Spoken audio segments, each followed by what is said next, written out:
¿Qué podemos esperar de Esperanza? Vamos a ver. No, yo hoy quiero, digamos, a rendir este homenaje a 3 mujeres. Una obviamente es Cristina, de quien vamos a hablar. Otra es Nilda Garré, que también, igual que todo lo que dijiste de Cristina, tiene una línea de conducta inflexible a lo largo de las décadas y que padece las consecuencias de eso. Esta semana Nilda Garré fue condenada a pagar 21 millones de pesos por no haber reprimido una protesta gremial frente a la planta impresora de Clarín en el año 2011, cuando era ministra de Seguridad. El grupo Clarín decidió no ir en su reclamo de daños contra el Estado, sino contra la ministra, específicamente, que es una posibilidad que el Código Civil le da. Ajá.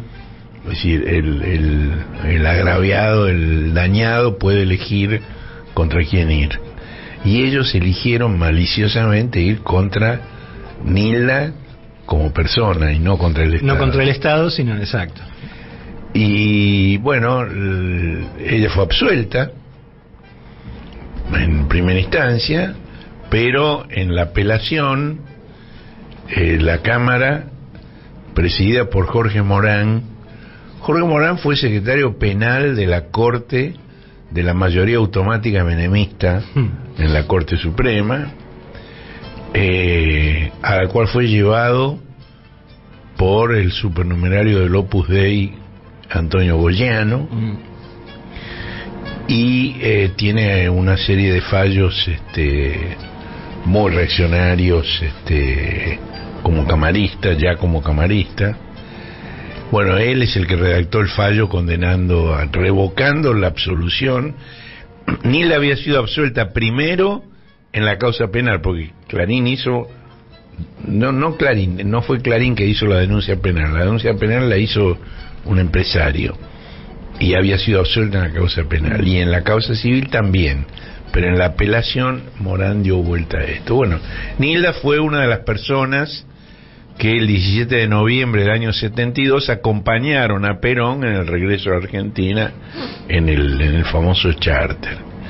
Lamentablemente Nilda no tiene fotos de ese momento, de modo que encontré una filmación del momento en que aborda que sube al avión. Se la ve muy lejos, pero bueno, ahí está en el charter. Y no se lo perdonan, no le perdonan nada a Nilda. No le perdonan nada, como no le perdonan nada a Cristina, como no le perdonaban nada a Evita. Y la tercera es Eve de Bonafini. Bueno, el acto al cual te referiste, Marcelo, de Cristina en el Estadio Maradona de La Plata, puede tomarse como la apertura del proceso electoral, que va a culminar dentro de un año, menos de un año, con la renovación del Poder Ejecutivo. Sin embargo, no hay nada que permita afirmar que la vicepresidenta haya decidido presentar su candidatura. Lo que dijo sí es que es imprescindible un acuerdo democrático, tanto político cuanto económico, para impedir la regresión que propone la actual alianza entre el PRO, el UCRismo y la Coalición Civil Libertadora, que cuentan con el apoyo cada día menos disimulado de la República Autónoma del Cuarto Piso, del Estado Libre Asociado de Comodoro Pi, de la trifecta mediática y del poder económico más concentrado. Digo, como en espejo, así como Cristina, digamos, lo que plantea es un acuerdo democrático para impedir esa regresión, la razón de la vida de ese bloque es asegurarse un nunca más del kirchnerismo, que gobernó entre 2003 y 2015 y que, en palabras de Cristina del jueves, cambió la Argentina y podría hacerlo de nuevo en el futuro. En la edición de hoy del Cohete tenemos el discurso completo de Cristina para quien quiera leerlo, ¿no? Ustedes se acuerdan que, digamos, Alberto Fernández rompió con Cristina, salió del gobierno, salió del gabinete en el año 8, y fue radicalizando sus críticas contra Cristina, tanto por las cosas que decía como por los lugares donde las decía y en compañía de quienes las decía, hasta que 10 años después se reacercó a Cristina. Y al explicar su reacercamiento a Cristina, él acuñó un eslogan muy astuto que fue: con Cristina no alcanza, pero sin ella no se puede. Ahora, el jueves cuando íbamos hacia La Plata, había paredones y puentes que replicaban. Y dentro del estadio también había algunos carteles que decían: si el pueblo quiere, Cristina puede. Está por verse. Es una de las cosas que está por verse. Y ella se lo recordó a la multitud con la frase de Perón que hemos mencionado previamente. Ese mensaje se completó con un gesto sin palabras, que fue al terminar su discurso, ella invitó a 2 personas a subir al escenario y se retiró con esas 2 personas, que eran Guado, el ministro del Interior, uno de los miembros de la conducción de la Cámpora, y Axel, el gobernador de la provincia de Buenos Aires. Con lo cual, digamos, se completa la ambigüedad del mensaje, todo en su medida y armoniosamente, y aquí están Axel y Guado.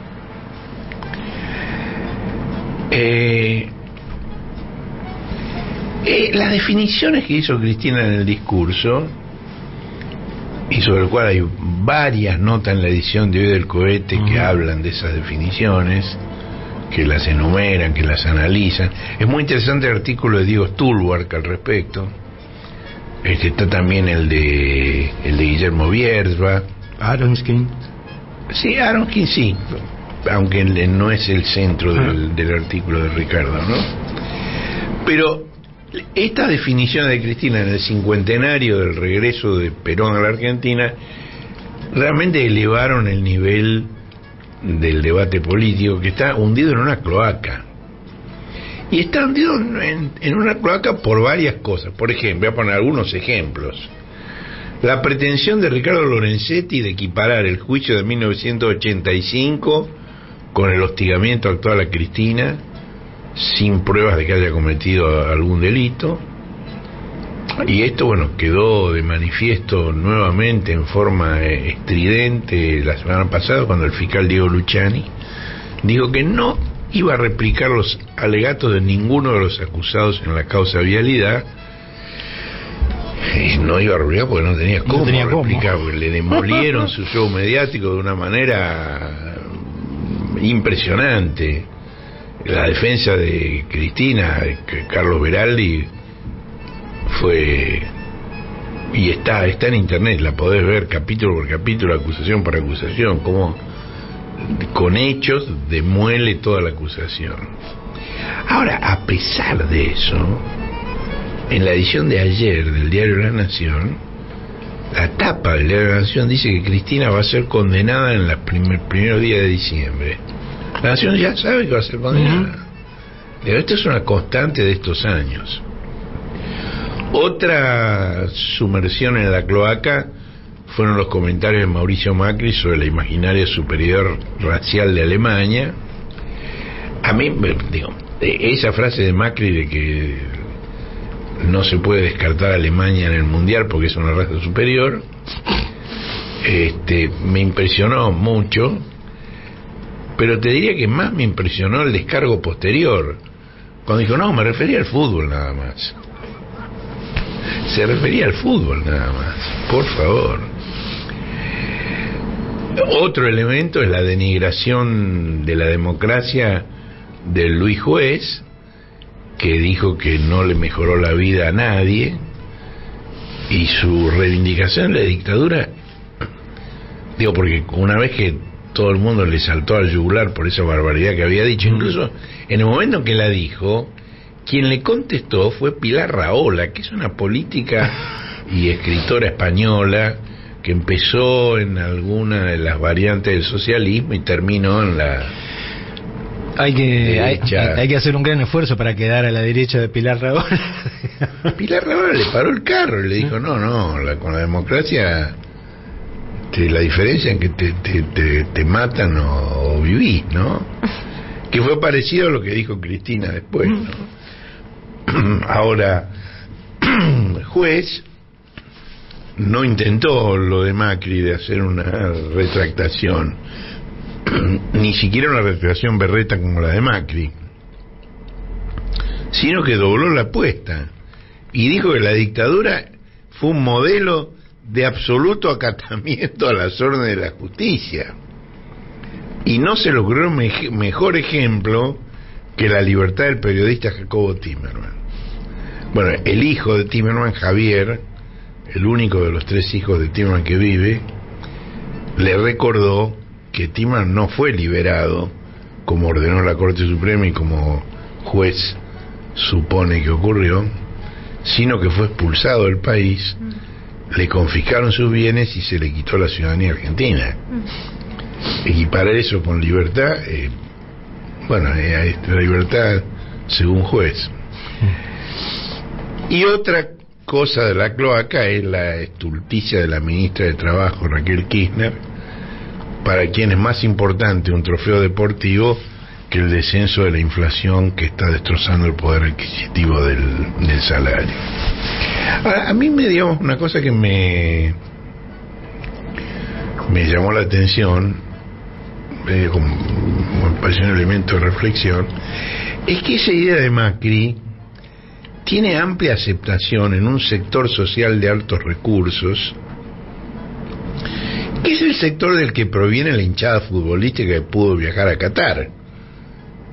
Para que nos ubiquemos, ¿de qué estamos hablando? Una lata de cerveza en Qatar cuesta 6.000 pesos. Dios mío. 6.000 pesos. ¿Cuánto cuesta en la Argentina una lata de cerveza? Ayer cuando salíamos del estadio eran 2 por 500, dos de las...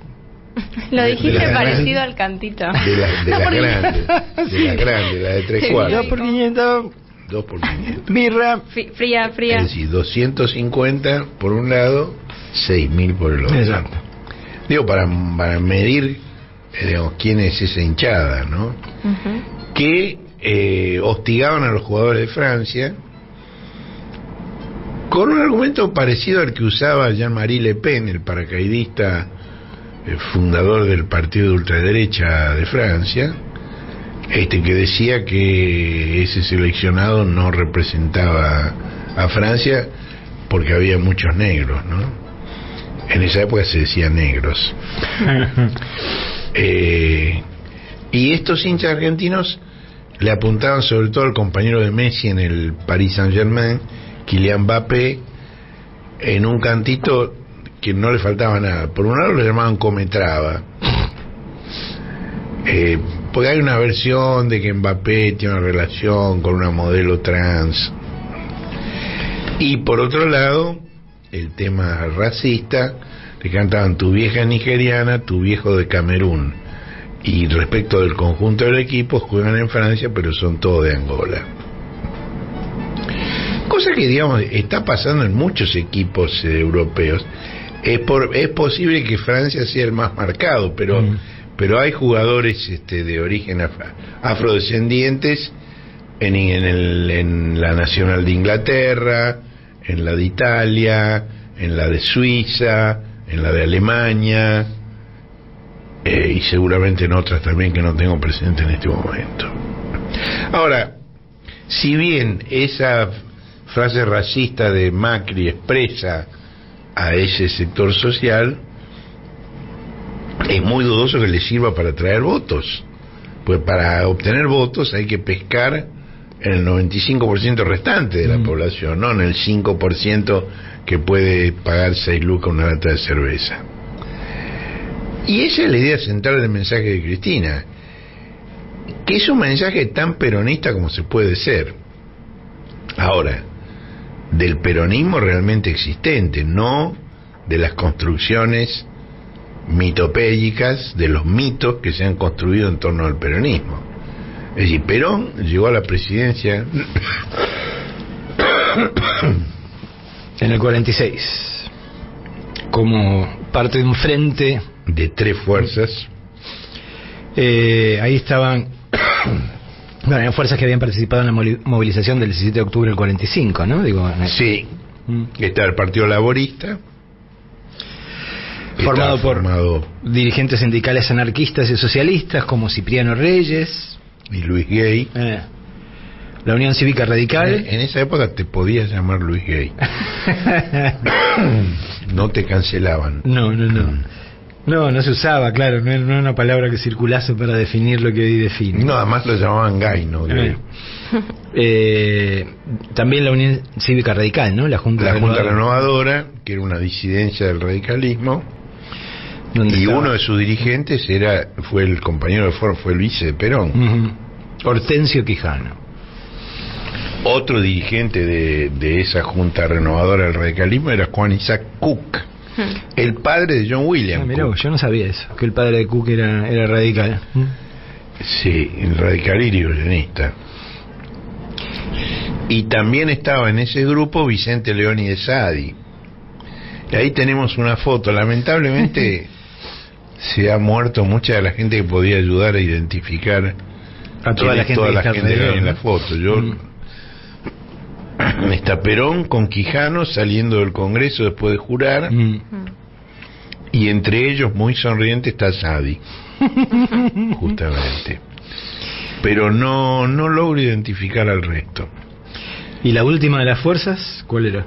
El Partido Independiente, que era una agrupación de dirigentes conservadores, entre quienes estaban Héctor J. Cámpora. Exactamente. Bueno, ya mucho más adelante, 33 décadas después, el delegado de Perón, Jorge Paladino, firmó la declaración La Hora del Pueblo, exigiendo elecciones libres, junto con dirigentes de lo que en esa época era la UCRP, la Unión Cívica Radical del Pueblo, una de las fracciones en las que se había dividido el radicalismo, y los partidos Socialista Argentino, Conservador Popular, Demócrata Progresista y Bloquista sanjuanino. Y en 1972, en cuanto regresó a la Argentina, Perón congregó a representantes de 28 partidos en el restaurante Nino de Vicente López, con la idea de formar un Frente Cívico de Liberación Nacional, que tenía una sigla realmente medicinal. Sí. Tomate 10 miligramos de fresilina. Funciona perfecto. Sí. Frente Cívico de Liberación Nacional. Ahí la idea era con la UCRP, la UCRI y partidos menores de derecha y de izquierda, democristianos, socialdemócratas. Bueno, al año siguiente, ese fresilina no dio lugar a una candidatura, no hizo efecto, y entonces surgió el FREJULI, Frente Justicialista de Liberación, que también era un frente más reducido. Ahora, el encuentro aquel del restaurante Nino mostró un arco de coincidencias que aisló a la dictadura. Cristina se inscribe en esta historia. Un tema muy interesante que no lo he visto muy comentado en las publicaciones sobre el discurso, fue muy sobre el final. Cristina reiteró una cosa que ya había dicho 4 veces. Hay un historiador que fue miembro de Montoneros y después rompió junto con la Lealtad, que se llama Aldo Dudevich.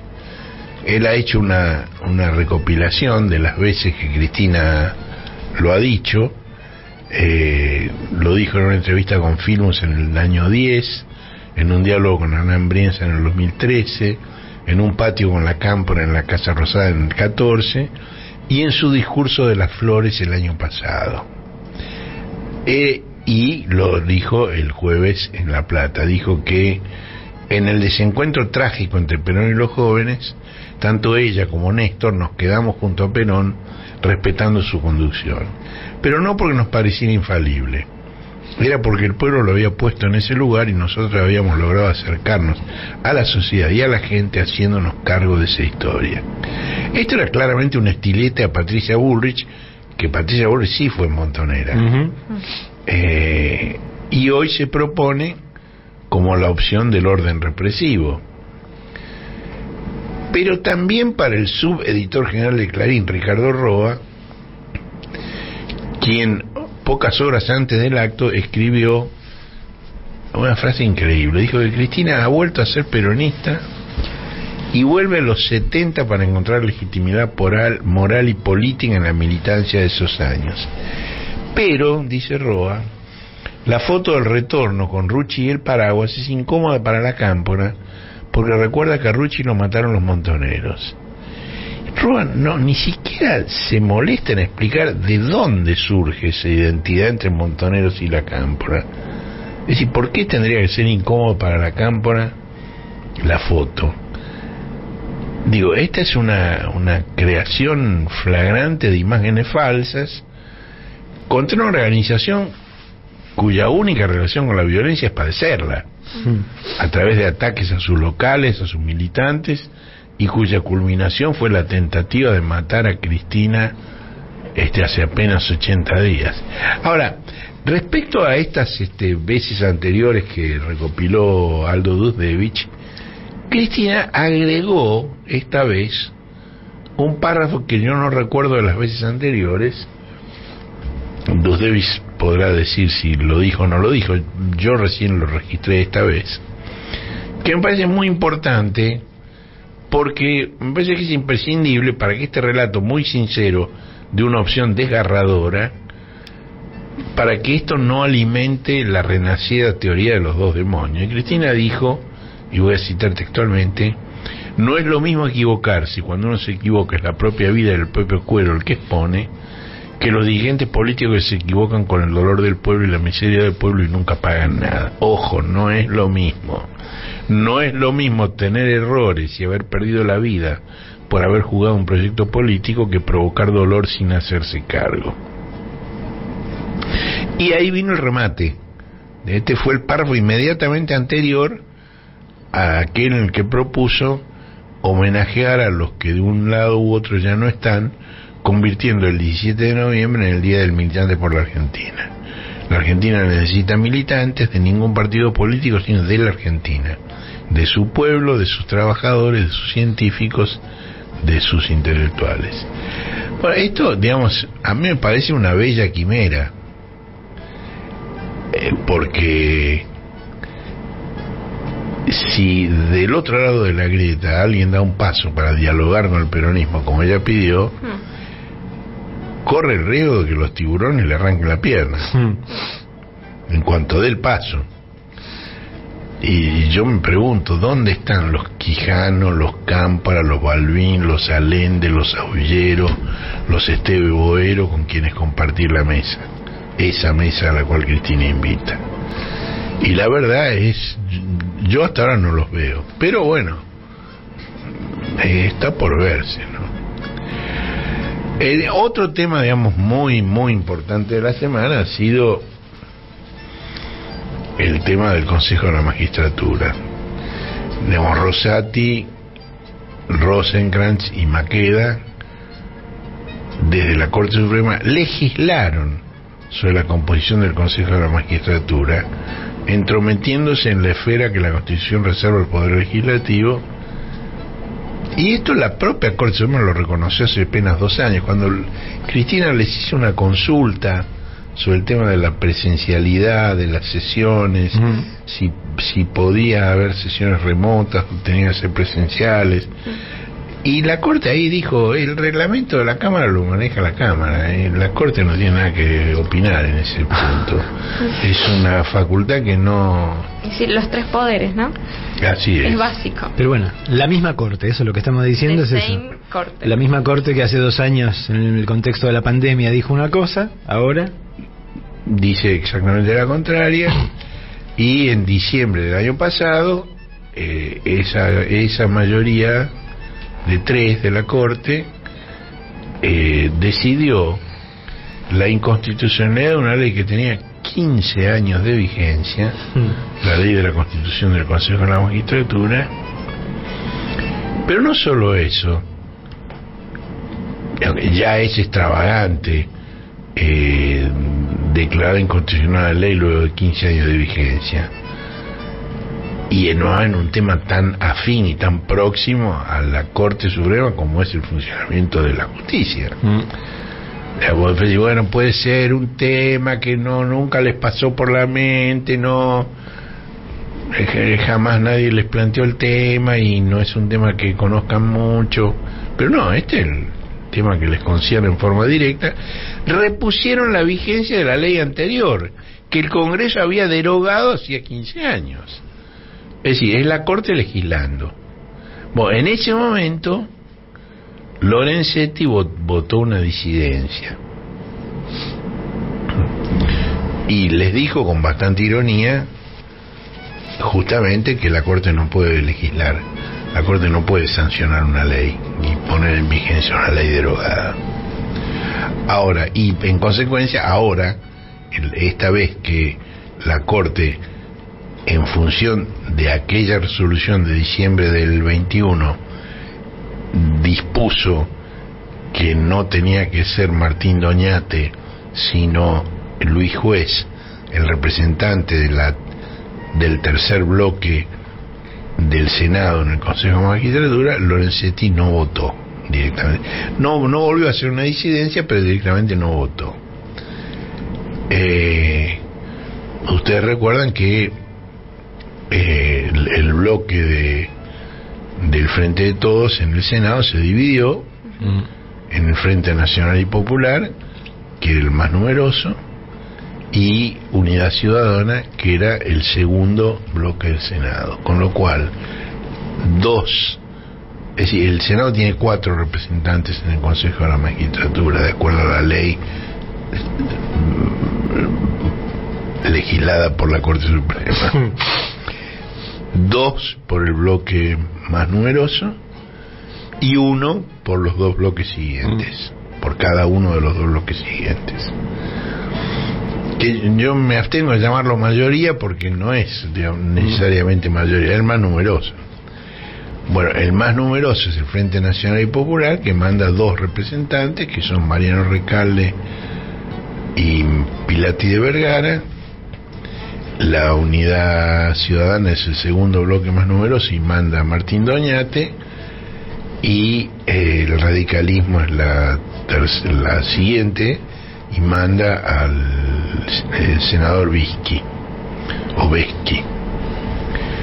radical. Ahora, Lorenzetti, acuérdense, es la persona que más veces es mencionada en los Wikileaks como fuente de la Embajada de Estados Unidos. Es el correveidile de la Embajada. Está haciendo gestos desesperados de reacercamiento al sector que en realidad hace ¿cuántos años lo puso allí? 18 años. Hace 18 años fue designado miembro de la Corte. Pero lo que le falta es convicción y persistencia para ser creíble.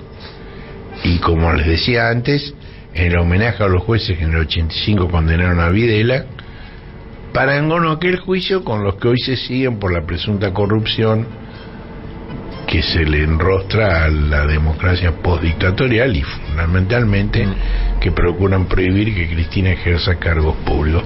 Y esa es la línea que Lorenzetti sigue desde el año 15, cuando apoyó la utilización del ex fiscal Natalio Nisman como ariete contra Cristina, y que acentuó en 2017 con esa foto impresionante, feliz, sonriente, con Moro y Bonadío, ¿no? Entre Bonadío y Moro, los jueces que se encargaban de la persecución de Cristina y de Lula, exactamente. Bueno, pero tanto Lula como Cristina resistieron y siguen siendo figuras centrales en la política en sus respectivos países, 2 décadas después de la primera presidencia de Lula en Brasil y de Néstor en la Argentina. Y Lorenzetti sigue intrigando en la Corte Argentina, y Moro fue electo senador por el Estado brasileño de Paraná. Bueno, En la sesión del miércoles el Senado votó por unanimidad, digo porque esta vez lo trató el plenario del cuerpo, y el Senado por unanimidad votó esas designaciones que mencioné. Ahora después venía el trámite formal de la notificación, y cuando 2 empleados del Senado fueron a notificar esto a la Corte Suprema, a las 12 del mediodía estaba cerrada la mesa de entradas. ¿Ya habían trabajado demasiado, decís vos? O les habían pasado el tip de que salían los pibes para allí con la notificación y... Dios mío. Viste que la Corte dice que la división del bloque fue un ardid. De ardides entiende la Corte. Uf. Entonces, bueno, los 2 pibes fueron a la Secretaría Privada de Rosati y se armó un enorme revuelo. ¿Cómo llegaron aquí? ¿Cómo los dejaron pasar? Los problemas de seguridad, un escándalo. Pero finalmente tuvieron que ordenar la reapertura de la mesa de entradas. Y que te digo, el horario de la mesa de entradas no es muy largo. Termina a las 13. Sí, sí. Habían cerrado a las 12, pero termina a las 13. Bueno, tuvieron que recibirlo. Y tenemos en el cohete una foto de los 2 pibes felices con el sello de recibido de la notificación. Así que no se pueden hacer los 2 lujos. Y va a ser más difícil para la Corte excluir a los representantes del Senado de la jura de los nuevos consejeros que está prevista para el martes. Por supuesto, el PRO presentó un amparo en el juzgado contencioso administrativo federal para reiniciar de nuevo la misma historia de impedir la representación decidida por los cuerpos que representan la soberanía popular. Ahora, el juez, bueno, la verborragia del juez, las barbaridades que dice el juez realmente prestan un valioso servicio a la democracia. Tal como ocurrió en Estados Unidos con Donald Trump y en Brasil con Jair Bolsonaro. Bueno, ahora, menos límites que juez tiene José Luis Esper. Esper, escuchen esto, me parece que no ha tenido toda la repercusión que merecería. Presentó una denuncia penal por sedición contra Cristina y contra los 37 senadores que votaron la designación de Doñate, que es lo mismo que hizo a la dictadura de Aramburu y Rojas con todos los legisladores, senadores y diputados que votaron el uso escolar de La Razón de mi Vida y los 2 planes quinquenales. Bueno, como era de prever, el Foro de Convergencia Empresarial, que es una supracámara creada para coordinar las acciones de 60 cámaras patronales, este foro criticó lo que el diario La Nación llamó el desafío kirchnerista a la Corte con la designación de Doñate. ¿Por qué desafío kirchnerista a la Corte? Es intromisión de la Corte en decisiones del Poder Legislativo. Ahora, el argumento realmente aburrido del Foro de Convergencia Empresarial fue que hay que crear confianza para atraer inversiones. Ahora, la verdad, en lo que va de este siglo, la inversión nunca fue más baja que en los 4 años de Mauricio Macri, que son los que ellos ponen como modelo. Entonces, digamos, sumando todas estas cosas, viendo todo esto, tal vez sirva como indicio lo que ocurrió hace una semana en Estados Unidos, hace un mes en Brasil. Ni la inflación más alta en 4 décadas, ni la valoración presidencial más baja a esta altura de su mandato bastaron para que el electorado castigara al gobierno y votara en masa por la oposición. Y de este modo el Partido Demócrata retuvo el control del Senado de Estados Unidos, que incluso podrá aumentar en la segunda vuelta en Georgia el 6 de diciembre, donde hubo empate entre los 2 candidatos, y no padeció la catástrofe que se vatinaba en la Cámara de Diputados, donde quedó en minoría pero por escaso margen. Fueron los mejores resultados para el oficialismo en comicios de medio término en una generación. Y ahí hay 2 lecturas complementarias que prevalecen de por qué ocurrió esto. La primera es que se debe a la derrota de varios candidatos que fueron auspiciados por Trump y que sostienen las mismas extravagantes teorías de su líder, y que esto muestra el hartazgo del electorado y de una parte de la maquinaria republicana con el clima de guerra civil que se instaló desde el asalto al Congreso el 6 de enero del 21 para impedir que se terminara de escrutar la elección presidencial, cuyos resultados Trump atribuye a un fraude contra el gobierno del que no pudo aportar una sola prueba verosímil. El miércoles, mientras Trump anunciaba en Mar-a-Lago, que es su fastuosa residencia en Florida, anunciaba que se propone presentarse como candidato en 2024, quien fuera su vicepresidente, el conservador evangélico Mike Pence, lo acusó de haber puesto en peligro su vida y la de todos quienes estaban en el Congreso ese día. Esa es una interpretación, el rechazo a esas posiciones extremas. La otra, complementaria, es la excepcional cantidad de electores provenientes de minorías intensas, como mujeres, jóvenes, latinos y afrodescendientes, que se inscribieron y votaron al sentir amenazados derechos fundamentales que de la segunda mitad del siglo pasado se consideraban intocables, pero que Trump puso en entredicho, como el aborto. Y lo hizo a través de la justicia. Ese es un dato a tener en cuenta pensando en la Argentina. Con apenas un mandato presidencial de 4 años, Trump pudo designar a 3 de los 9 jueces de la Corte Suprema.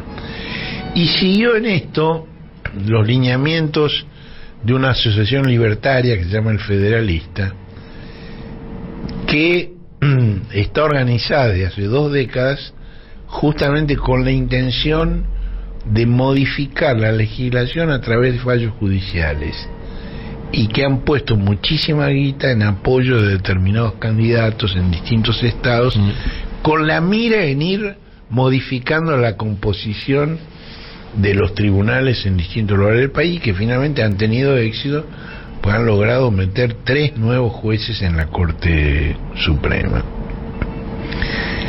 Ahora, los fallos de esa Corte hiperconservadora que hay ahora concitaron una fuerte reacción social en Estados Unidos, muy al estilo de lo que pasó aquí con el 2-1.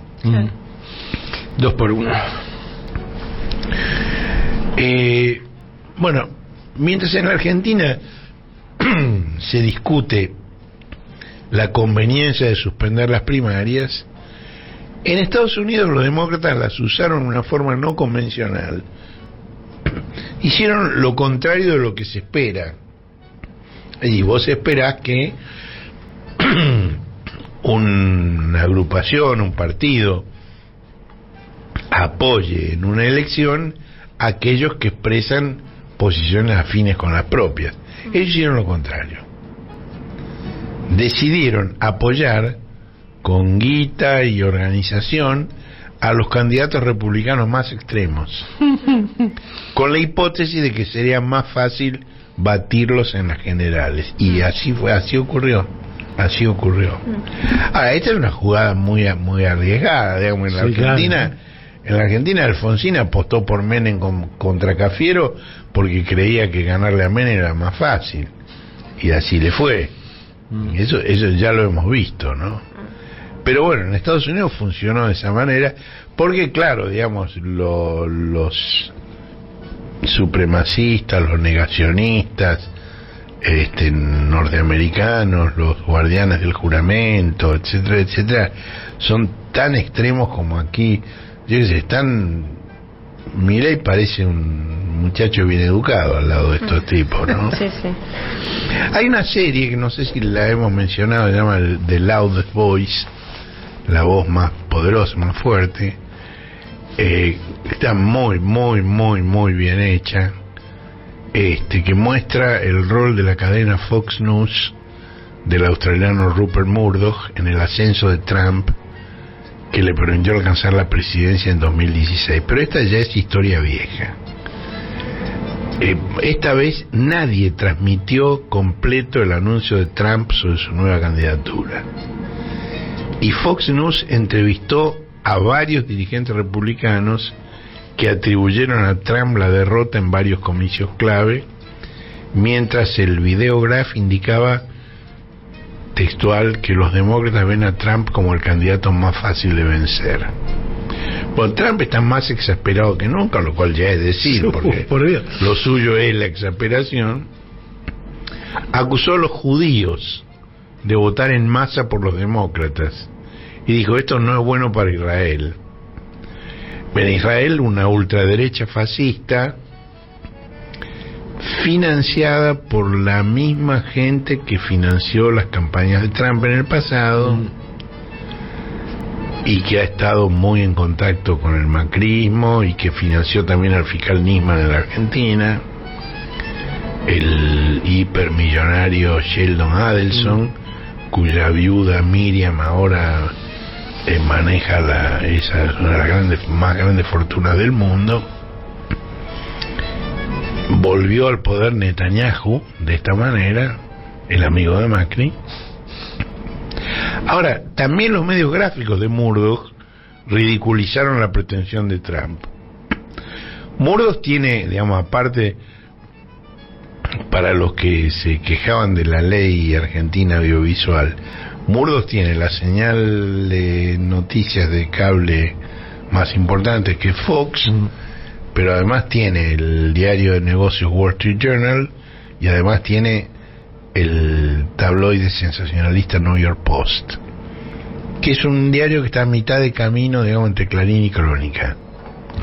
Bueno, el Wall Street Journal calificó en un editorial a Trump como el mayor derrotado del Partido Republicano, y el New York Post anunció, esto fue muy gracioso, porque Trump hizo la conferencia de prensa para anunciar que iba a ser candidato, y el New York Post puso una bajada al pie de página que decía un ciudadano, un anuncio de un hombre en Florida. Un tipo en Florida dijo algo. Y adentro hay una nota chiquita, una página 26, una nota chiquita que presenta esto como el acto extravagante de un jubilado que juega al golf. Y recién al final de la nota dijo que ese jubilado que había hecho el anuncio extravagante era Trump. Ahora, también en Brasil, a 40 días de la asunción de Lula, el bloque legislativo que apoyó a Bolsonaro se está resquebrajando. Ustedes se acuerdan que se asimilaba al Centrao, que es ese agrupamiento de distintos partidos, Centrao, que es decir, el Gran Centro, que asociaban eso con bolsonarismo. No contaban con las deserciones masivas de quienes tienen una larga tradición de oficialismo perpetuo, gobierne quien gobierne. Y Lula, que sí tenía presente eso, le encomendó esa tarea a su vicepresidente Geraldo Alckmin, quien abrió negociaciones con esa dirigencia con excelente resultado. Hay que tener cuidado que no haya una puerta 12 y que no haya heridos, pues están corriendo en masa para alejarse de Bolsonaro. Y lo más notable fue que Edir Macedo, ¿ustedes saben quién es Edir Macedo? Sí, señor. Bueno, contalo. Pastor mediático multimillonario de Brasil, ¿no? Digo, quizás de toda esa categoría, por decirlo de alguna manera, el más notable. Y propietario de Agedi Records. Tiene una red de televisión importantísima. Bueno, Edir Macedo dijo: hay que respetar el triunfo de Lula. ¿Y por qué? Dice: yo recé, Deus, eu quis que ganhasse o Bolsonaro. mas 10 fiz sua vontade e ganhou Lula. Então, que vou fazer agora? Vou a seguir con mi vida porque no dependo del presidente, del gobernador, del alcalde. Yo dependo de Dios. Yo solo trabajo aquí. Genial, genial. Son fantásticos. Bueno, como resultado de todo esto, Bolsonaro fue internado con un fuerte dolor intestinal. Bueno, dentro del Frente de Todos, el acto del jueves terminó con cualquier fantasía. Realmente solo Cristina puede generar un fenómeno semejante, tanto por cantidad como por calidad de la movilización. Y nadie más que ella puede asociarse con Esperanza. La mitad del gabinete nacional ocupó posiciones en el estadio, y en realidad era mucho más de la mitad de los que estaban en el país en ese momento, o había varios que no estaban. Y escuchó con atención, no una crítica al actual gobierno, sino una propuesta de futuro. Ahora, la jactancia de la coalición cambiante, que se comporta como si ya hubiera ganado las elecciones, y cada día anuncian nuevos proyectos de destrucción de empleos y de derechos, comienza a producir un abroquelamiento que solo Cristina puede conducir. Es decir, lo que le pasó a Trump en Estados Unidos, lo que le pasó a Bolsonaro en Brasil, le puede pasar a los cambiantes aquí, que anuncian cosas tan extremas, tan brutales, que van a provocar reacciones negativas. Es decir, no solo anunciaron una ofensiva contra los derechos laborales, sino que también están aplanando el camino para vencer resistencias judiciales. Y ahí, bueno, durante el gobierno anterior, por ejemplo, el justicialismo en el Senado dio el acuerdo para la designación de los camoristas del trabajo, Leonardo Ambesi y Manuel Díez Selva, que son codirectores de la revista de Derecho Laboral y Seguridad Social de la Universidad Austral.